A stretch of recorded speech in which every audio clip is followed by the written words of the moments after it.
میرا بزنس دیوالیہ ہونے کے قریب تھا۔ میں ہر روز اپنے دفتر کی خالی کرسیوں کو دیکھتا اور سوچتا کہ کبھی یہاں زندگی ہوا کرتی تھی۔ ملازمین کی آوازیں، فون کی گھنٹیاں، ایک رونق کا سماں ہوتا تھا، مگر اب سب کچھ ختم ہو رہا تھا۔ بینک کے نوٹس ایک کے بعد ایک آ رہے تھے۔ سارے ورکر سیلری نہ ملنے کی وجہ سے کام چھوڑ کر چلے گئے تھے۔ قرض دینے والے دروازے پر کھڑے ہوتے اور میں ہر بار کوئی نہ کوئی بہانہ بنا دیتا۔ میں نے اپنی پوری زندگی اس بزنس پر لگا دی تھی۔ یہ صرف ایک کاروبار نہیں تھا، یہ میرے ماں باپ کی نشانی تھی۔ ان کا خواب تھا جو انہوں نے اپنی محنت سے بنایا تھا، اور پھر ایک دن وہ دنیا چھوڑ گئے، یہ سب میرے حوالے کر گئے۔ میں نے پوری کوشش کی کہ اسے سنبھال سکوں، مگر حالات میرے ہاتھ سے نکلتے جا رہے تھے۔ ایک شام میں دفتر میں اکیلا بیٹھا حساب کتاب دیکھ رہا تھا، دروازہ کھلا اور ایک شخص اندر آیا۔ وہ باوقار تھا، اس کے چہرے پر عجیب سا سکون تھا۔ اس نے مجھے غور سے دیکھا اور پھر آہستہ سے کہا، تم ہار ماننے والے آدمی نہیں لگتے۔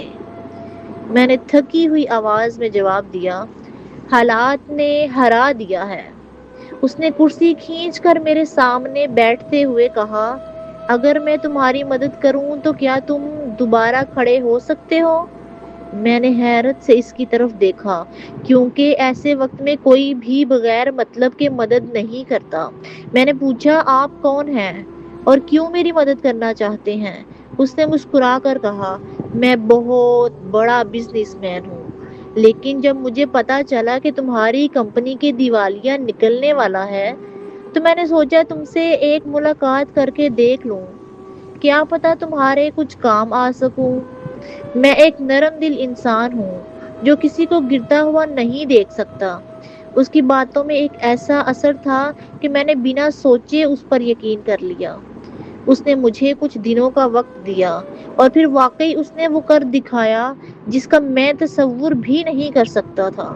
اس نے میرے قرضے ادا کر دیے، میرے بزنس میں سرمایہ لگایا، پھر مجھے نئے موقع فراہم کیے۔ میں حیران تھا کہ دنیا میں ایسے لوگ بھی ہوتے ہیں جو بغیر کسی لالچ کے کسی کی زندگی بدل دیتے ہیں۔ چند مہینوں میں میرا بزنس دوبارہ کھڑا ہو گیا، پہلے سے بھی زیادہ مضبوط ہو گیا۔ میں نے نئی ڈیلز کی، نئے لوگ رکھے اور میرے دفتر میں پھر سے رونق آ گئی۔ میں ہر کامیابی کے بعد اس شخص کو یاد کرتا اور دل سے اس کے لیے دعا کرتا۔ میں اسے ایک فرشتہ سمجھنے لگا تھا۔ وہ کبھی کبھار مجھ سے ملنے آتا اور صرف یہی کہتا، محنت کرتے رہو اور کسی کا حق مت مارنا۔ میں نے اس کی ہر بات کو اپنا اصول بنا لیا۔ میری زندگی بدل چکی تھی اور میں خوش تھا کہ میرے ماں باپ کا خواب دوبارہ زندہ ہو گیا۔ ایک دن خبر آئی کہ وہ شخص انتقال کر گیا ہے۔ مجھے یقین نہیں آیا۔ میں فوراً اس کے گھر پہنچا۔ وہاں لوگوں کا ہجوم تھا، ہر کوئی اس کی تعریف کر رہا تھا کہ وہ کتنا نیک انسان تھا۔ میں بھی خاموشی سے کھڑا تھا۔ میرے دل میں عجیب سی اداسی تھی، جسے میں نے اپنا کوئی قریبی کھو دیا۔ جب اس کا جنازہ اٹھایا گیا تو میں بھی ساتھ چل پڑا۔ میں اس کے لیے دل ہی دل میں دعائیں کر رہا تھا کہ اللہ اسے جنت میں جگہ دے۔ جنازے کے بعد جب سب لوگ آہستہ آہستہ جانے لگے تو میں ایک کونے میں کھڑا تھا کہ اچانک ایک عورت میرے سامنے آ گئی۔ اس کی آنکھوں میں غصہ تھا۔ اس نے مجھے پہچانتے ہی زور سے تھپڑ مارا۔ میں سن ہو گیا۔ میرے ارد گرد کھڑے لوگ حیرت سے ہمیں دیکھنے لگے۔ میں کچھ سمجھ نہیں پایا کہ یہ کیا ہو رہا ہے۔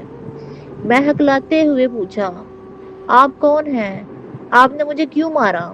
اس عورت نے چیخ کر کہا، تمہیں شرم نہیں آتی؟ تم اس کے جنازے میں کھڑے آنسو بہا رہے ہو۔ وہ شخص جسے تم فرشتہ سمجھتے ہو تمہاری زندگی کا سب سے بڑا مجرم تھا۔ اس کی بات سن کر میرے قدم جیسے زمین پر گڑ گئے۔ میں نے حیرانی سے اس کی طرف دیکھا اور کہا، آپ کیا کہہ رہی ہیں؟ وہ تو میرا محسن تھا، اس نے میری زندگی سنواری تھی۔ اس عورت نے تلخ ہنسی کے ساتھ کہا، ہاں، اس نے تمہاری زندگی سنواری کیونکہ اس نے پہلے تمہاری زندگی کو برباد کیا تھا۔ میں کچھ سمجھ نہیں پا رہا تھا، میرا دل زور زور سے دھڑکنے لگا۔ میں نے کہا، صاف صاف بتائیں، اب کیا کہنا چاہتی ہیں؟ اس عورت کی آنکھوں میں آنسو آ گئے، مگر اس کی آواز میں اب بھی غصہ تھا۔ اس نے کہا، وہ شخص جسے تم اپنا محسن سمجھتے ہو، وہی وہ آدمی ہے جس نے 20 سال پہلے تمہارے باپ کی فیکٹری کو آگ لگوائی تھی۔ یہ سنتے ہی جیسے میرے اندر کچھ ٹوٹ گیا۔ میرے ذہن میں بچپن کی وہ رات گھومنے لگی جب ہمارے گھر میں آگ لگنے کی خبر آئی تھی۔ میرے باپ کی فیکٹری جل کر راکھ ہو گئی تھی اور اسی صدمے نے انہیں اندر سے توڑ دیا تھا۔ میں نے ہمیشہ یہ سمجھا تھا کہ وہ ایک حادثہ تھا، مگر آج یہ عورت کہہ رہی تھی کہ یہ سب کسی کی سازش تھی، اور وہ بھی اس شخص کی جسے میں اپنا نجات دہندہ سمجھتا تھا۔ میرے ہاتھ کانپنے لگے۔ میں نے دیوانگی میں کہا، یہ جھوٹ ہے، ایسا نہیں ہو سکتا، وہ ایسا نہیں کر سکتا۔ اس عورت نے چیخ کر کہا، سچ یہی ہے، میں اس کی بیوی ہوں، اور میں نے اپنی آنکھوں سے اسے یہ سب کرتے دیکھا ہے۔ اس نے تمہارے باپ کی فیکٹری کو آگ لگوائی تاکہ وہ خود اس جگہ پر اپنا کاروبار کھڑا کر سکے۔ اس نے تمہارے خاندان کو برباد کیا، پھر 20 سال بعد تمہیں سہارا دے کر اپنے گناہوں کا بوجھ ہلکا کرنے کی کوشش کی۔ میرے دماغ میں شور ہونے لگا، ہر چیز گھوم رہی تھی، مجھے سمجھ نہیں آ رہا تھا کہ میں کیا کروں۔ میں نے زمین پر بیٹھ کر سر پکڑ لیا۔ میری آنکھوں کے سامنے وہ شخص آ رہا تھا جو مجھے نصیحتیں کرتا تھا، جو مجھے محنت کا درس دیتا تھا۔ کیا وہ سب جھوٹ تھا؟ کیا وہ سب میرے باپ کو دھوکہ دیا تھا؟ سچ میرے سامنے آ گیا ہے، مگر میں اپنے رب کی خاطر آپ کے مرحوم شوہر کو معاف کر سکتا ہوں۔ اس عورت نے میری طرف دیکھا اور پوچھا، کیوں؟